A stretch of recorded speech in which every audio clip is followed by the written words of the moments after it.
খন্দকালীন সংবাদ এবং পরবর্তী অনুষ্ঠান ঢাকা থেকে রিলে করে আপনাদের শোনানো হবে। আসসালামু আলাইকুম।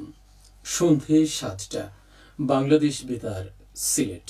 সংবাদ পড়ছি মোহাম্মদ ফয়সাল উদ্দিন। ভাইরাস বা ব্যাকটেরিয়াজনিত যে কোনো সংক্রামক রোগ শিশুদের উপর স্থায়ী বা দীর্ঘমেয়াদী প্রভাব রাখে, এমনকি শিশুদের মৃত্যুও হতে পারে। টিকা হচ্ছে এই ধরনের রোগের বিরুদ্ধে সুরক্ষা ব্যবস্থা। টিকা গ্রহণের মাধ্যমে আজকের শিশু হবে ভবিষ্যতের সুস্থ নাগরিক।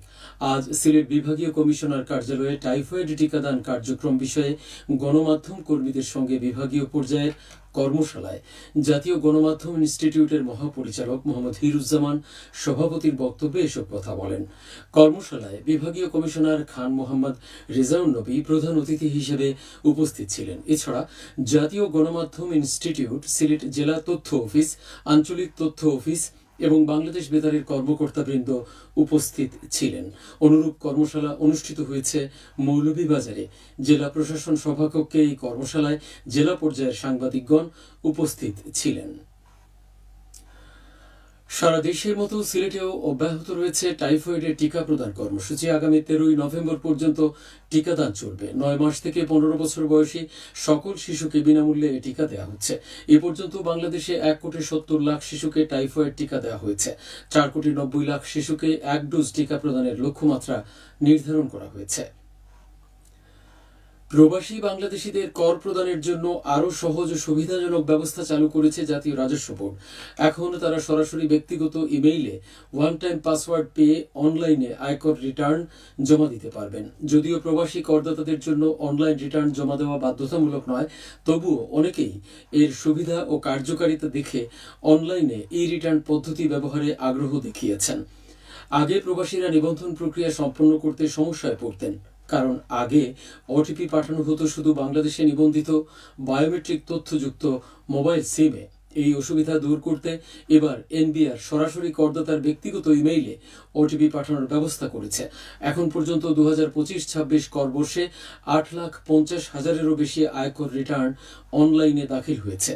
এনবিআর সকল দেশীয় প্রবাসী করদাতাদের 2025-26 কর বর্ষের রিটার্ন আগামী 30শে নভেম্বরের মধ্যে ই রিটার্ন পদ্ধতিতে জমা দেওয়ার আহ্বান জানিয়েছেন। বিশ্ব উন্নয়ন তথ্য দিবস আগামীকাল। মূলত জাতিসংঘ সম্পর্কিত বিষয়াদি সাধারণ মানুষের কাছে উপস্থাপন করাই হচ্ছে এই দিবসটি পালনের মূল উপাত্ত। বর্তমান বিজ্ঞানের আশীর্বাদ পুষ্ট প্রযুক্তির তথ্য নির্ভর যুগে বিশ্বের সার্বিক উন্নয়নে তথ্য দিবস পালন গুরুত্বপূর্ণ ভূমিকা পালন রাখে। আর তাই বিশ্বের অন্যান্য দেশের সঙ্গে সঙ্গতি রেখে আমাদের দেশেও দিবসটি যথাযথ মর্যাদার সঙ্গে পালন করা হয়। শুরুতে দিনটি বিশ্ব আন্তর্জাতিক দিবস হিসেবে পালিত হতো। পরবর্তী সময়ে প্রেক্ষাপটে দিবসটি বিশ্ব উন্নয়ন তথ্য দিবস হিসাবেও স্বীকৃতি পায়। এই দিবসের ধারণা আসে 1972 সালে। সে বছর চিলিতে বাণিজ্য ও উন্নয়ন নিয়ে জাতিসংঘের একটি সম্মেলন অনুষ্ঠিত হয়। এই সম্মেলনেই দিবসটি পালনের সিদ্ধান্ত গৃহীত হয়। পরের বছর 1973 সালে প্রথমবারের মতো বিশ্ব উন্নয়ন তথ্য দিবস পালিত হয়। একই সঙ্গে 24শে অক্টোবর জাতিসংঘ দিবসও পালন করা হয়। দিবস দুটি সামঞ্জস্যপূর্ণ হওয়ায় একই দিনে পালিত হয়ে আসছে। উন্নয়নের পথে অন্তরায় সমস্যাগুলোর সমাধানে বিশ্ব জনতার মতামত বিবেচনা করা বিশ্ব উন্নয়ন তথ্য দিবসের লক্ষ্য। পাশাপাশি আন্তর্জাতিক সহযোগিতা মজবুত করাও এই উদ্দেশ্য। নির্ভুল ও নির্ভরযোগ্য তথ্য একটি দেশের সরকার ও জনগণের মধ্যে সেতুবন্ধ তৈরি করে। এটি দুর্নীতি বিরোধ এবং সুশাসন প্রতিষ্ঠায়ও ভূমিকা রাখে। বাংলাদেশের সরকারি বেসরকারি সাহায্য সংস্থার সহযোগিতায় জাতিসংঘের কার্যক্রম পরিচালিত হয়ে আসছে। বর্তমানে জাতিসংঘের ব্যবস্থাপনায় বেশ কয়েকটি মিশন বাংলাদেশের উন্নয়ন কর্মকাণ্ডে নিয়োজিত আছে। এছাড়া বাংলাদেশের সার্বিক উন্নয়নে বিশ্ব ব্যাংক এবং IMF এর গুরুত্বপূর্ণ ভূমিকা রয়েছে। সারা দেশের মতো সিলেটেও আগামীকাল পালিত হবে বিশ্ব পোলিও দিবস। প্রতি বছর 24শে অক্টোবর সারা বিশ্বে এই দিবসটি পালিত হয়ে থাকে। দিবসটির উদ্দেশ্য হল পোলিও সম্পর্কে সচেতনতা বৃদ্ধির পাশাপাশি প্রয়োজনীয় সকল সহযোগিতা বৃদ্ধির মাধ্যমে দ্রুত বিশ্বকে পোলিও মুক্ত করা। রোটারি ইন্টারন্যাশনাল বিশ্ব পোলিও দিবসের প্রচলন করে। 1955 সালে বিজ্ঞানী জোনাস শক ও তার গবেষণা দল বিশ্বের প্রথম পোলিও টিকা আবিষ্কার করেন। পরবর্তীতে 1962 সালে তিনি তৈরি করেন ইনঅ্যাক্টিভেটেড পোলিও ভাইরাস টিকা। এই যুগান্তকারী সাফল্যকে স্মরণীয় করে রাখতেই তার জন্মদিনটিকে বিশ্ব পোলিও দিবস হিসেবে পালন করা শুরু হয়। ভোক্তা অধিকার সংরক্ষণ আইন বিষয়ক সচেতনতামূলক সেমিনার আজ মৌলভীবাজার সার্কিট হাউসে অনুষ্ঠিত হয়েছে। জেলা প্রশাসক মোহাম্মদ ইসরাইল হোসেন প্রধান অতিথি হিসেবে উপস্থিত ছিলেন। সেমিনারে বিভিন্ন শ্রেণী পেশার লোক অংশ নেন। জেলা প্রশাসন এর আয়োজন করে।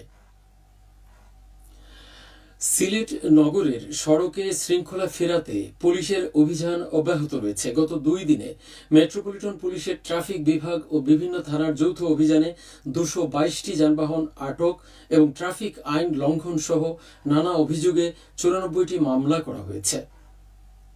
সবশেষে আবহাওয়া।